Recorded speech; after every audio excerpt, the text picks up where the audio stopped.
सुबह के 10 बज चुके थे लेकिन गीता अभी तक सोकर नहीं उठी थी। उसके सास ससुर जेठ ननद जेठानी सब गुस्सा कर रहे थे। उसका पति रोहन भी बहुत परेशान था। देख रही हो आजकल की लड़कियों के हाल। हमारी जब नई नई शादी हुई थी तब लोगों की आंख खुलने से पहले ही तैयार होकर बैठ जाते थे। ये महारानी देखो 10 बज गए अभी तक सोकर ही नहीं उठी। अरे देवर जी, देवरानी जी के साथ रात में ऐसा भी क्या कर दिया कि अभी तक सो रही है? भाभी मैं तो बहुत जल्दी उठ गया था, पता नहीं क्या हो गया उसे। सास और जेठानी किचन में जाकर खाना बनाने लगी। पति बाथरूम में जाकर नहाने लगा। ससुर जी बाहर बैठकर अखबार पढ़ने लगे और उसकी ननद स्कूल जाने के लिए तैयार होने लगी। लेकिन तभी सभी ने बारी बारी से गीता को आवाज दी। बड़ी बहू, मुझे लगता है अब गीता को आवाज देनी ही पड़ेगी, वरना इसकी आदत पहले दिन ही खराब हो जाएगी। अरे गीता, जल्दी से रसोई घर में आओ, तुम्हारी जरूरत है। उसकी सास की आवाज देते ही गीता तुरंत रसोई घर में पहुंच गई। हाँ सासू माँ, बताइए क्या बनाना है? लाइए मैं जल्दी से सब्जी काट देती हूँ, आप लोग रोटी बनाने की तैयारी कीजिए। देवरानी जी तो बड़ी जल्दी आ गई, चलो तुम सब्जी काट दो। कि तभी उसके पति ने बाथरूम से आवाज दी। अरे गीता कहाँ हो? अभी तक सोकर उठी नहीं क्या? मैं तौलिया बाहर भूल गया हूँ, जल्दी से तौलिया पकड़ा दो। गीता तुरंत अपने कमरे में पहुंच गई और तौलिया उठाकर रोहन को दे दिया। लेकिन यहाँ पर हैरान करने वाली बात ये थी कि उसके 2 पैर अभी भी रसोई घर में ही थे, जिसे देखकर उसकी जेठानी और सास बुरी तरह चौंक गए। सासू माँ, ये देखिए, देवरानी जी के पैर तो यहीं पर है और वो यहाँ से जा चुकी है। अरे हाँ बहू, ये क्या हो गया? कहीं हमने बहू के नाम पर चुड़ैल तो नहीं पाल ली? वहीं दूसरी तरफ ससुर जी बाहर अखबार पढ़ रहे थे। तभी उन्हें चाय की तलब लगी। उन्होंने भी अपनी बहू को आवाज देना शुरू किया। अरे बहुओं, कोई तो चाय पिला दो, सुबह के 11 बजने वाले हैं, अभी तक सूखे मुंह अखबार पढ़ रहा हूँ। ये आवाज जैसे ही गीता के कानों में पड़ी, वो बाथरूम से सीधा सबसे पहले किचन में आई, चाय का कप उठाया और सीधा अपने ससुर के पास चली गई। लेकिन उसका पति रोहन कुछ ज्यादा ही हैरान हो गया, क्योंकि अभी भी उसके 2 पैर बाथरूम में ही थे। ये क्या मामला है? गीता के दोनों पैर तो यही हैं, फिर वो यहाँ से बाहर कैसे चली गई? उधर ससुर ने गीता को धन्यवाद किया, लेकिन तभी उसकी ननद अपने कमरे में स्कूल जाने के लिए तैयार हो रही थी। अरे भाभी, माँ कोई है यहाँ पर? मेरी टाई नहीं मिल रही है, मुझे स्कूल जाने के लिए लेट हो रहा है। ससुर जी आप चाय पीजिए, मैं ननद जी को टाई ढूंढने में मदद करके आती हूँ। ठीक है बहू। खैर, इतने में ही गीता एक झटके में अपनी ननद के कमरे में पहुंच गई। लेकिन उसके 2 पैर उसके ससुर जी के पास भी छूट गए, जिसे देखकर उसका ससुर डर गया। अरे बाप रे, ये सब क्या है? बहू के पैर तो यही है और वो यहाँ से जा भी चुकी है, ये कैसे हो सकता है? गीता का ससुर उठकर अंदर की तरफ जाने ही वाला था, लेकिन तभी वहां पर डरते हुए गीता की सास, जेठानी और पति रोहन भी पहुंच गए। सभी आपस में गीता के बारे में ही बातें करने लगे। तुम तो बाहर बैठे बैठे अखबार पढ़ रहे हो, पता नहीं कौन सी लड़की लेकर आए हो रोहन के लिए। मुझे तो लगता है कि वो चुड़ैल है। पता है, हम लोग किचन में थे, जैसे ही रोहन ने उसे आवाज दी, अपने दोनों पैर छोड़कर वो सीधा कमरे में चली गई। ये सब देखकर मेरे मुंह से तो आवाज ही नहीं निकल रही, मेरे चेहरे से तो पसीना टपक रहा है इतनी ठंड में भी। अब समझ में नहीं आता क्या किया जाए, कहीं गलती से मैंने किसी गलत लड़की से तो शादी नहीं कर ली। तभी वहां पर गीता का जेठ भी आ गया। उसे अभी इस बारे में कोई एक्सपीरियंस नहीं था, इसलिए वो डरा हुआ नहीं था। लेकिन सभी लोगों ने अपने अपने एक्सपीरियंस जेठ को बताए।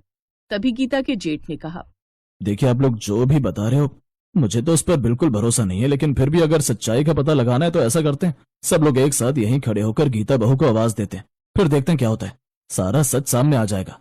हाँ बेटा, तूने ये बिल्कुल सही कहा, मैं ही आवाज देता हूँ, वो मेरी आवाज सुनकर तुरंत आ जाएगी।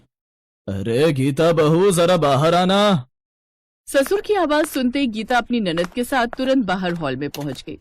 लेकिन यहाँ पर जो सभी लोगों ने देखा, वो देखकर किसी को भी अपनी आंखों पर यकीन नहीं हो रहा था, क्योंकि गीता के 2 नहीं बल्कि 8 पैर थे। उसे कोई जहां भी बुलाता था वो अपने 2 पैर लेकर पहुंच जाती थी, 2 पैर वहीं छोड़ जाती थी, ताकि दोबारा कोई उसे बुलाए तो तुरंत वहां पर पहुंच जाए। तभी गीता ने सबको बोला, अरे आप सब लोगों की आंखें बड़ी क्यों हो गई? देखिए, मुझसे डरने की कोई जरूरत नहीं है, मैं भी आप लोगों की तरह एक साधारण इंसान हूँ।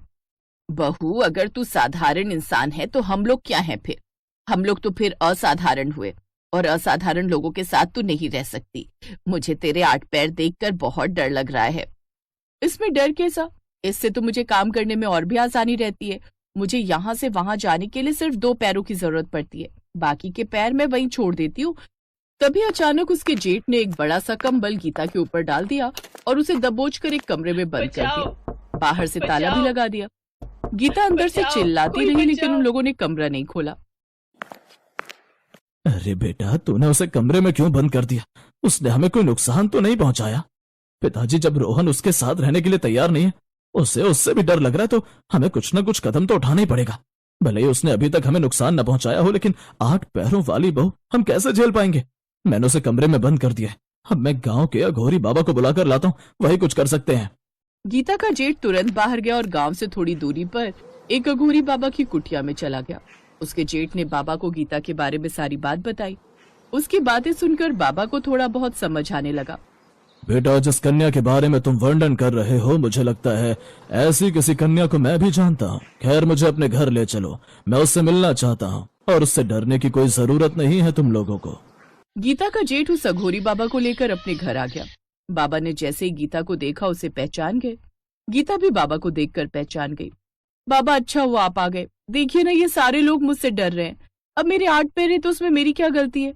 इससे तो मुझे हर काम में आसानी हो जाती है। एक ही टाइम पर मैं कई जगह जल्दी जल्दी पहुंच सकती हूँ। बच्चे, तुम बिल्कुल सही कह रही हो, लेकिन एक साधारण आदमी 8 पैरों वाली बहू को स्वीकार नहीं कर सकता। देखिए, सबसे पहले मैं आप लोगों को बता देता हूँ कि गीता और उनके परिवार वालों को मैं अच्छी तरह से जानता हूँ। जब ये पैदा हुई तब इसके आम लड़कियों की तरह ही पैर थे। कुदरत का ही करिश्मा कह लो, भगवान ने इसे 8 पैर देकर पैदा किया था। बचपन से ही सभी लोग इससे डरते थे, इसीलिए शादी से पहले इसने बाकी के 6 पैर अंदर छुपा रखे थे, मेरी ही आज्ञा पर। लेकिन हमेशा बाकी के 6 पैर बांध कर तो नहीं रख सकती। लेकिन फिक्र मत कीजिए, ये किसी को नुकसान नहीं पहुंचाएगी, क्योंकि ये भी आप लोगों की तरह साधारण इंसान ही है। बस कुदरत ने 8 पैर देकर भेज दिए, तो इसमें इसकी क्या गलती है?